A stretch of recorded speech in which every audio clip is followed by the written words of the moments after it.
Okey dah. Assalamualaikum warahmatullahi wabarakatuh. Okey, malam ni kita baca kitab Pelita Penuntut. Ini beberapa perkataan pada menyata maksiat-maksiat hati. Ketahui olehmu bahawasanya sifat-sifat yang dicelakan pada hati itu amat banyak. Sifat-sifat tak molek hati ni banyak, ya. Walaupun dalam sebuah kitab dia cerita 10 je, ya, sifat mazmumah, tapi hakikatnya dia banyak. Dan bermula kaifiat mensucikan akan hati daripada kehinaan itu amat panjang. Dan jalan berobat padanya itu dalam. Dan sungguhnya terhapuslah sama sekali oleh amalan-amalannya dan ilmunya kerana lupa makhluk daripada diri mereka itu dan ghalib mereka itu dengan perhiasan-perhiasan dunia. Manapa dia penyakit hati ni banyak, ya? Dan cara nak merawat pun payah, tak mudah. Kalau kita demam mudah je, makan Panadol baik. Tapi kalau masalah maksiat batin ni nak berobatnya payah. Dia sebut dalam ni jalan berobat padanya itu dalam. Mana dalam tu kena pergi payahlah nak berobat. Abah pernah terdengar juga, dia kata kalau kita sakit zahir ni, demam apa, hospital banyak. Tapi sakit batinnya, doktor yang boleh merawat sakit batin tak ramai. Dan doktor yang boleh rawat sakit batin ni juga, dia biasa dia akan rawat anak murid dia.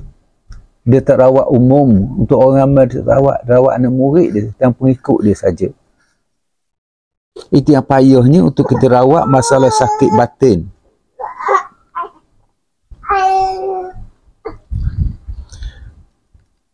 Sakit batin ni juga kadang-kadang terkait dengan gemar pada perhiasan dunia. Minat sangat pada kelebihan keindahan dunia. Dan sungguhnya dipanjangkan bicara demikian itu sekalian pada kitab Ihya Ulumuddin. Mana bab penyakit batin ni banyak dibahaskan dalam kitab Ihya Ulumuddin. Pada rubu' al-muhlikat dan pada rubu' al-munjiat. Abang tak faham lah putar Arab ni, tapi biarlah deh.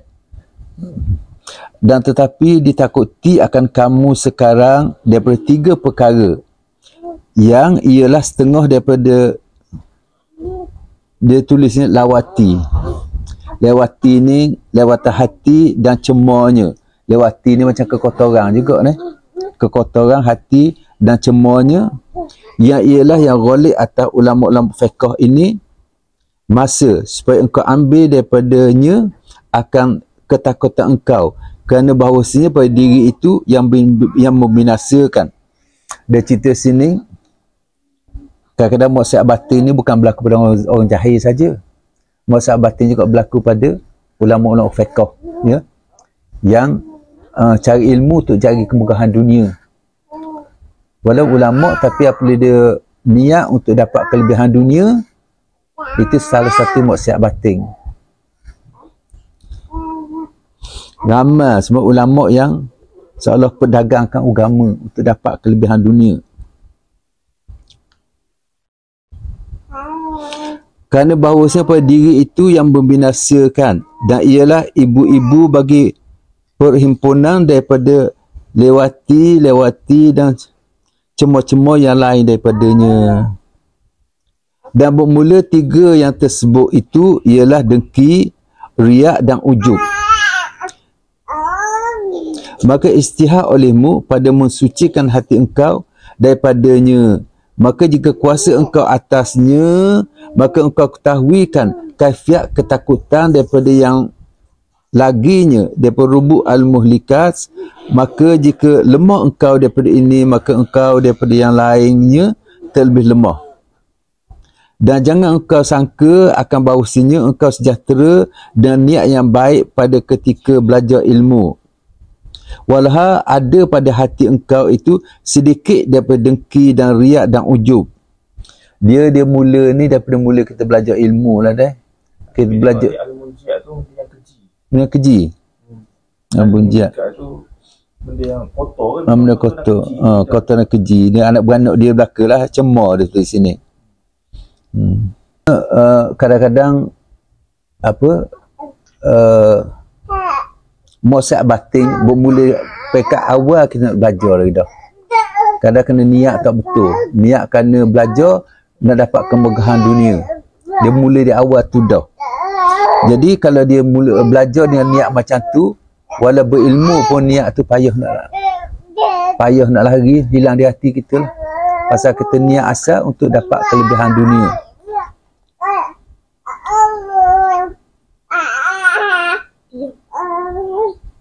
Pasal dia ulang, jangan kau sangka akan bahawasanya engkau sejahtera dengan niat yang baik pada ketika belajar ilmu.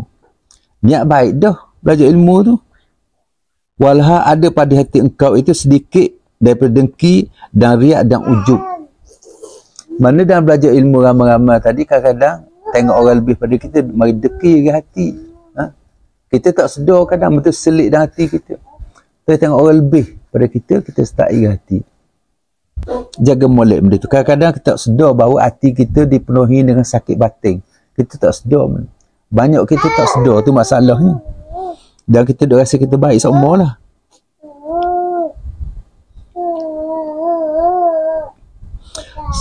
Sungguhnya bersabda Nabi SAW, artinya 3 perkara yang membinasakan loba, yang ditaatkan dan hawa yang diikutkan, dan hairan seorang dengan dirinya.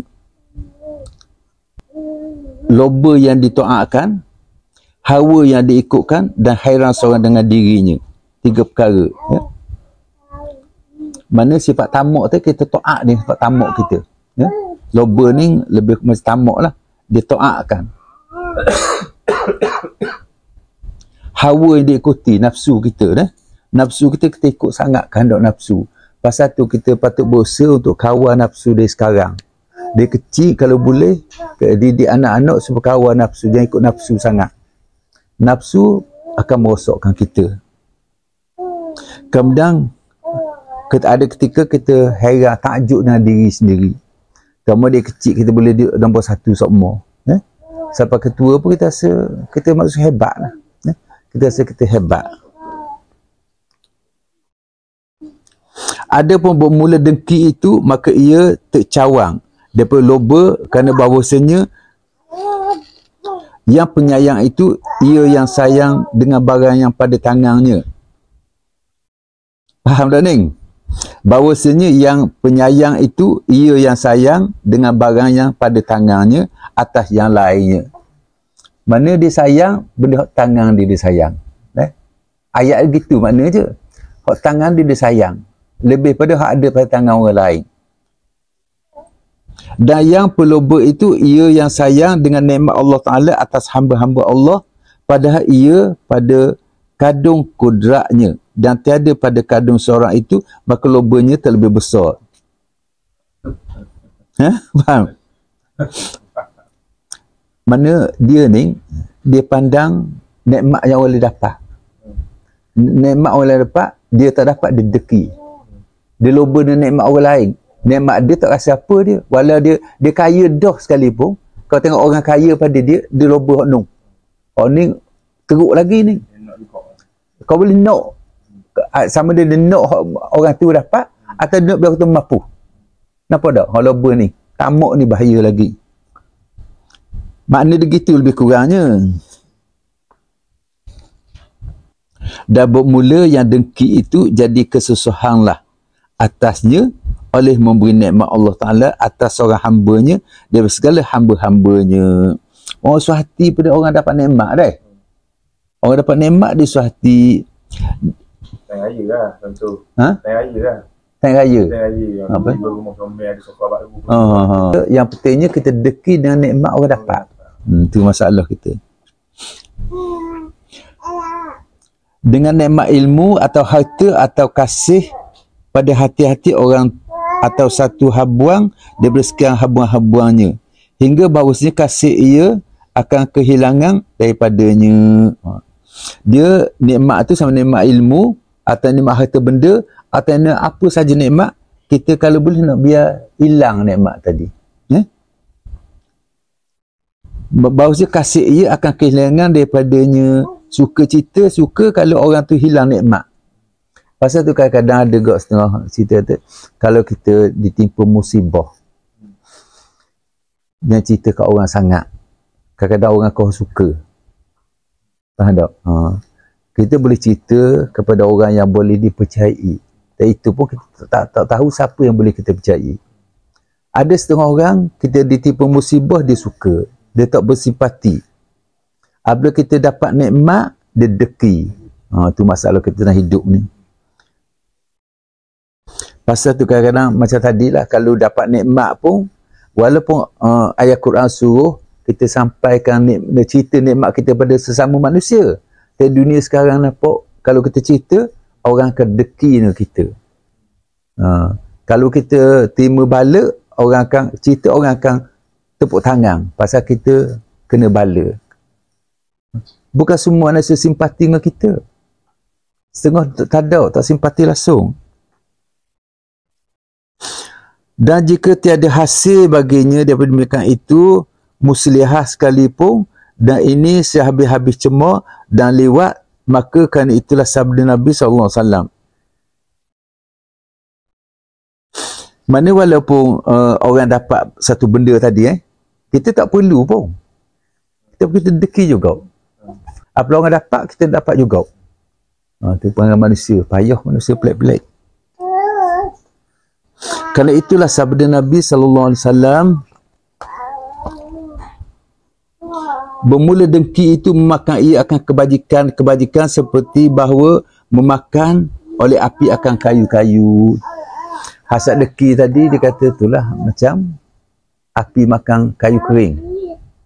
Sekejap je habis kayu kering tadi. Mana makan pahala kita. Kerana dengki, habis hilang pahala kita. Terbakar habis. Dan bermula orang dengki itu ialah yang diseksa akan dia, yang tiada dikasih belas akan dia, dan sentiasa ia pada seksa yang berkekalan pada dunia ini, kerana bahawasanya dunia ini tiada sunyi ia seumpama hidupnya daripada makhluk yang banyak daripada taulan-taulannya dan yang berkena-kenanya daripada mereka yang beri nikmat Allah Ta'ala atas mereka itu dengan ilmu atau harta. Dikata orang deki ni ialah yang diseksa akan dia. Mana Allah tak siam belah pada orang sifat macam ni. Seksa yang berkekalan pada dunia. Pasal orang deki ni sebenarnya, seksa macam mana? Orang deki hidup dia serabut. Dia tak akan tenang. Dia tak boleh tengok langsung orang. Sakit hati je. Nak marah pasal Pak Mak tu beli kereta baru. Dia beli kereta baru je. Marah dah. Pak Mak tu buat rumah besar baru. Deki. Jadi kita tengok rumah tu sakit hati. Nak marah. Oh, itu tak ada buat apa kita. Jaga malik. Kalau ada benda tu dalam hati-hati kita, belajar rawat. Cuba bersihkan benda tu. Ingat bahawa dia dapat nikmat tadi ada kurnia Allah SWT. Mana kalau kita nak, kita minta dengan Allah Ta'ala. Kalau Allah Ta'ala tak beri, jangan marah Allah Ta'ala. Jangan marah Pak Mak. Pak Mak Allah Ta'ala beri. Pak Mak Allah Ta'ala beri. Kita nak minta. Allah Ta'ala nak beri, jangan marah Allah Ta'ala. Pasal Allah Ta'ala beri nikmat kita banyak sangat dah. Soalah sedut udara tu, sudah bayar ke tak? Berapa sebulan bayar? Sedut udara? Tak. Mandi sungai, minum air sungai, mandi sungai zaman dulu. Kita tak bayar. Free je air tu. Berpuluh tahun Aki duk mandi kat sungai tu. Tak pernah bayar. Nikmat Allah Ta'ala banyak sangat dah Allah Ta'ala beri kita. Jadi kalau dia beri Pak Mak tu, itu Pak Mak lah. Kita tak dapat sepelik, deki lah. Setakwe.